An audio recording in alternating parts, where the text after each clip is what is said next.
Hello, I'm Alana Telfer and I'm one of the ER advisors. I'm going to be discussing the new duty to prevent sexual harassment in the workplace. Now, it's important to note that sexual harassment is already unlawful under the Equality Act, and you can be vicariously liable for acts of sexual harassment carried out by your employees in the course of their employment. Now, that isn't changing. However, the new legislation coming into force on 26th of October places a positive duty on employers to take proactive, reasonable steps to prevent sexual harassment from happening in the first place. The new duty is designed to improve workplace cultures by requiring employers to anticipate how sexual harassment might happen in their workplace and take proactive steps to prevent it. So, what are the reasonable steps? Well, the Equality and Human Rights Commission recommends conducting a risk assessment to identify where harassment is most likely in the workplace.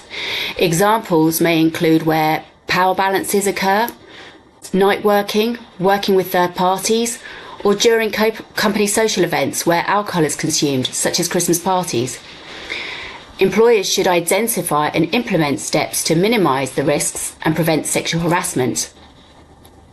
Having a clear policy dealing with sexual harassment that is tailored to the business and clearly distinguishes sexual harassment from other forms of harassment. Companies should include examples of sexual harassment within the policy, and the examples should be relevant to the business and working environment.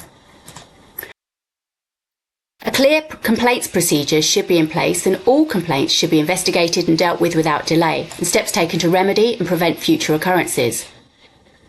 Employers should provide regular training to all staff covering what constitutes sexual harassment and how to raise concerns.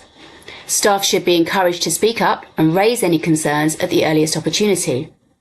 Training should also be provided to managers and those with the responsibility of implementing the policy and dealing with the complaints. Employers should also deter and address any harassment of staff by third parties, i.e. anyone who operates outside of the company, such as clients, suppliers, visitors, customers or patients. Now, this may include putting up notices in company premises and on company websites, setting out the company's zero-tolerance approach to sexual harassment. Now, wording could also be included in email footers and in the terms and conditions of contracts with clients and suppliers. Companies should also continue to monitor and review their procedures to ensure ongoing compliance with the obligations and duty of care, and update any risk assessments and identify any gaps and risk areas.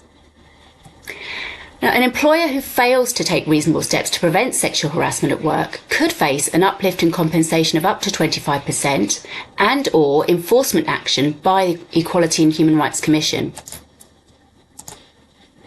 Now, if you'd like more information or you'd like to inquire about the training we can provide on sexual harassment at work, please do get in contact.